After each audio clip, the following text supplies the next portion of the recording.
Magandang araw sa bawat isa. Mabuti po ang Diyos sa ating mga buhay.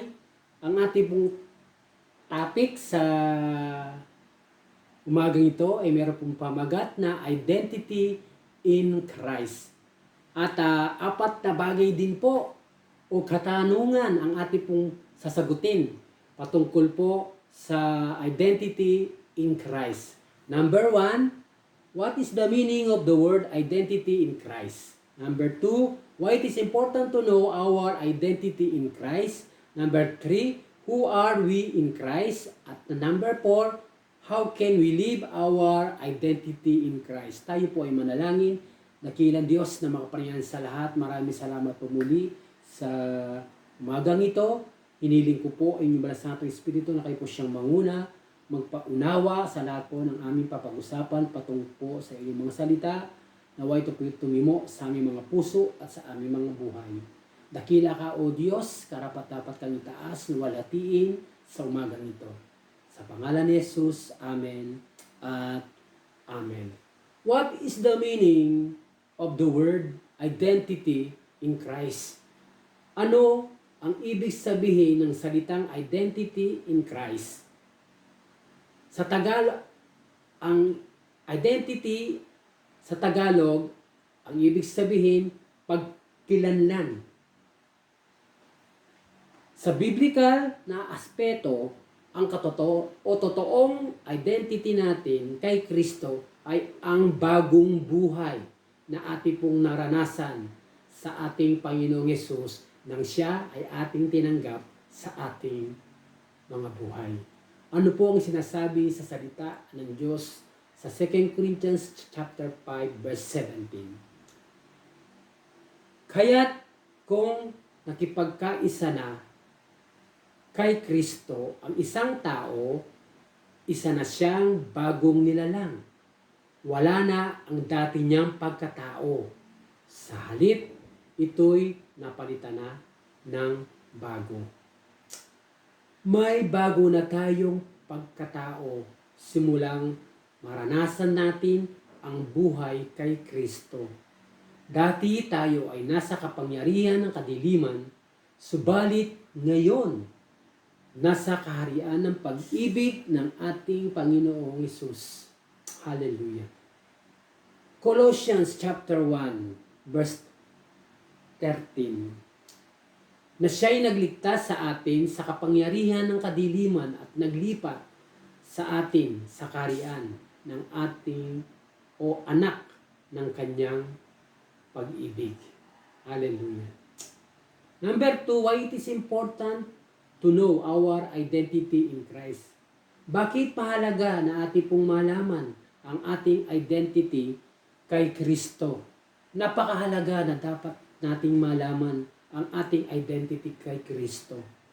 Nagbibigay ito ng assurance o katiyakan sa atin kung paano tayo naging mga anak ng Diyos.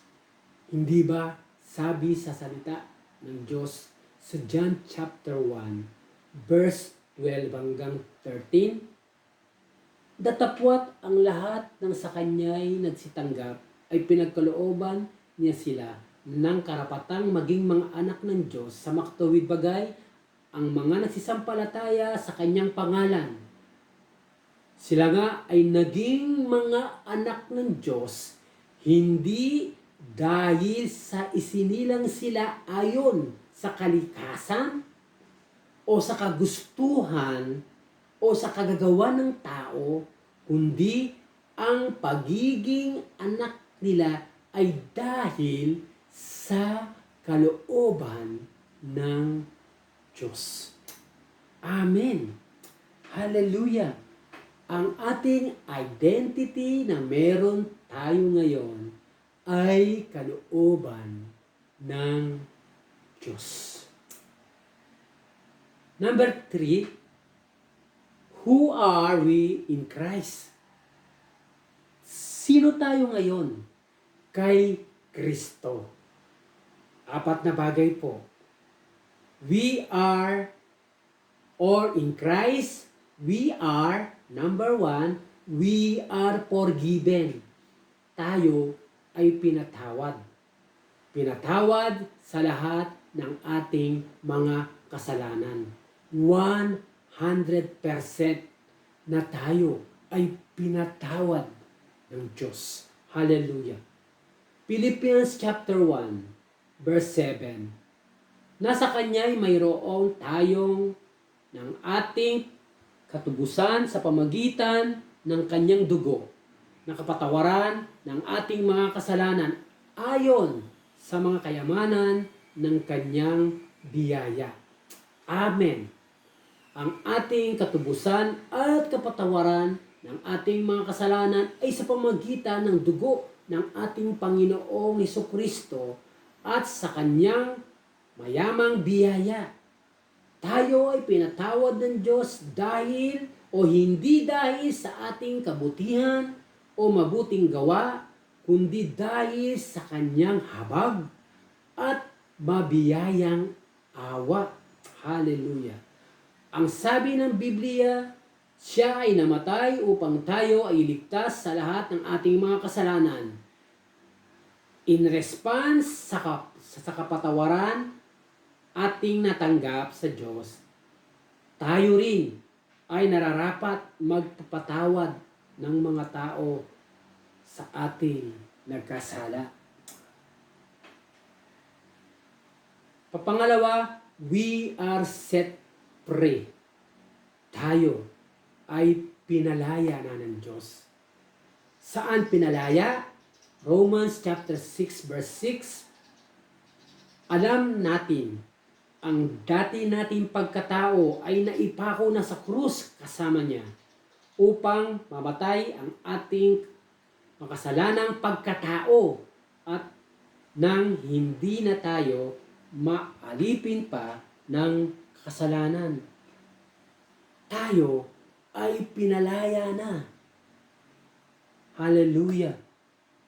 Ng Diyos sa sumpa ng kasalanan.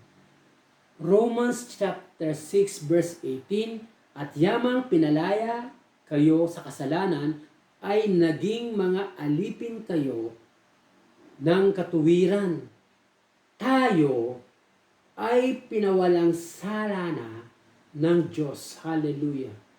Romans chapter 3 verses 24 hanggang 25. Ngunit dahil sa Kanyang kagandahang loob, sila ay pinawalang sala na niya sa pamagitan ni Kristo Jesus na siyang nagpapalaya sa kanila.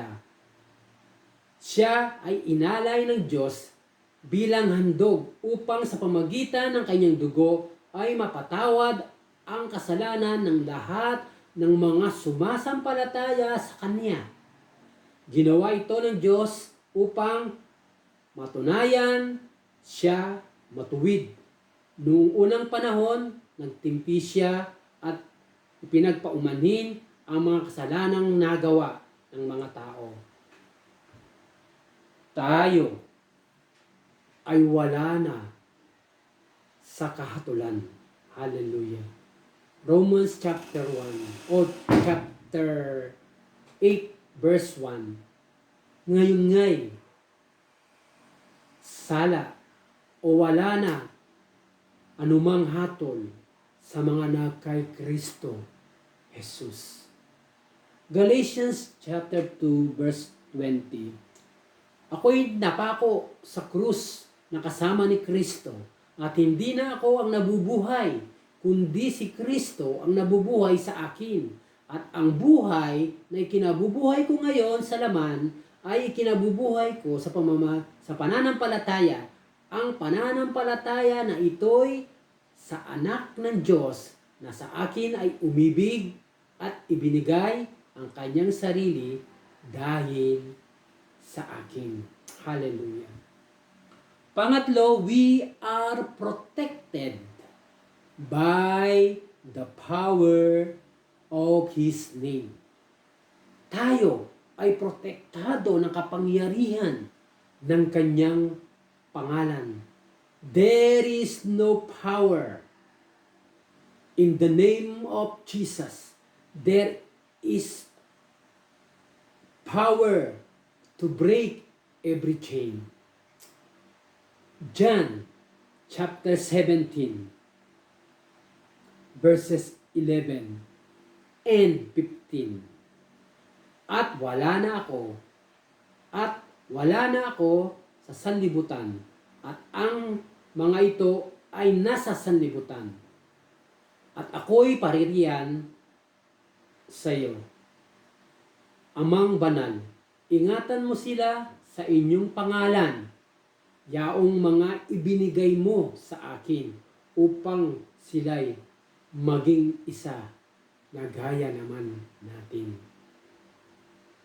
Verse 15, hindi ko idinadalangin na alisin mo sila sa sanlibutan, kundi ingatan. Hallelujah. Ingatan mo sila mula sa masama. Amen. Tayo ay protektado ng Diyos sa gawa ng kalaban. Tayo po ay selyado na ng dugo ni Kristo. Hallelujah. We are sealed by the blood of Jesus. Hallelujah. Pangapat, we are eternally secure in Christ. Tayo ay sigurado sa ating pangwalang buhay kay Kristo. John chapter 10 verse 28. At sila'y binibigyan ko ng walang hanggang buhay, at kailanmay hindi sila malilipol at hindi sila aagawin ng sinuman sa aking kamay. Hallelujah. Lahat ng paraan ay gagawin ng kalaban upang tayo ay maagaw sa kamay ng Diyos. Gagamit siya ng iba't ibang paraan upang tayo ay manghina sa ating pananampalataya. Mga matitinding pagsubok at mga problema upang tayo ay manghina at upang questionin ang kapangyarihan ng Diyos. Bakit nangyayari sa atin ang lahat ng mga bagay na ito? Subalit, purihin ang Panginoon. Ang sabi ng Diyos, kailanman hindi tayo maagaw ng sinuman sa kanyang kamay. Hallelujah. So Romans chapter 8 verses 31 hanggang 39. Ang talatang ito ay magbibigay ng katiyakan sa ating lahat na tumanggap kay Kristo, na kailanman ay hindi sila maagaw ng kalaban. Inuulit ko po, lahat ng tumanggap sa ating Panginoong Hesukristo ay hindi na sila maagaw ng kalaban sa kamay ng Diyos. Di ba sa Romans chapter 8 verses 31 hanggang 39. Ano ang ating sasabihin sa mga bagay na ito? Kung ang Diyos ay kakampi natin, sino ang laban sa atin? Siya na hindi pinagkait ang kanyang sarili, anak, kundi ibinigay dahil sa ating lahat. Bakit hindi naman ibibigay sa atin ng walang bayad ang lahat ng mga bagay na ito? Verse 33, sino ang magsasakdal ng anumang laban sa mga hinirang ng Diyos? Ang Diyos ay ang umaaring ganap. Sino ang hahatol? Si Kristo Jesus na namatay? Oo, yaong nabuhay na mag-uli sa mga patay, na siyang nasa kanan ng Diyos, na siya namang namamagitan dahil sa atin. Verse 35, sino ang maghihiwalay sa atin sa pag-ibig ni Kristo? Ang kapighatian, o ang kahapisan, o ang pag-uusig, o ang kagutom, o ang kahubaran, o ang mga panganib, o ang tabak, gaya ng nasusulat, dahil sa inyo, kami pinapatay sa buong araw. Kami ay napabilang parang mga tupa sa patayan. Verse 37. Hindi, kundi sa lahat ng mga bagay na ito, tayo higit sa mga mapagtatagumpay sa pamagitan niya'y sa atin ay umibig. Verse 38, sapagkat ako'y naniniwalang lubos na kahit ang kamatayan man, kahit ang buhay, kahit ang mga anghel, kahit ang mga pamunuan, kahit ang mga bagay na kasulukuyan, kahit ang mga bagay na darating, kahit ang mga kapangyarihan, kahit ang mga kataasan, kahit ang mga kababaan, kahit ang alinmang ibang nilalang, ay hindi makapaghiwalay sa ating sa pag-ibig ng Diyos na nasa kay Kristo Jesus na Panginoon. Hallelujah. Number 4, how can we live our identity in Christ? Paano natin isasabuhay ang ating identity kay Kristo? Number 1, seek God first. Unahin ang Diyos. Our priority in life is our God. Commune with God in prayer and word. Number 2, honor God with your lifestyle. Parangalan mo ang Diyos sa iyong pamumuhay. Paano natin papararangalan ang Diyos sa ating pamumuhay? Una, honor God the way you speak. Bantayan po natin ang mga lumalabas sa iyong pananalita. Ang pananalita nawa natin ay maka-Diyos at magbibigay buhay sa tao. Pangalawa, honor God the way you think. Huwag kang mag-isip ng masama sa iyong kapwa. Ibig sabihin po, hallelujah, think positive, not negative. Pangatlo, honor God the way you act.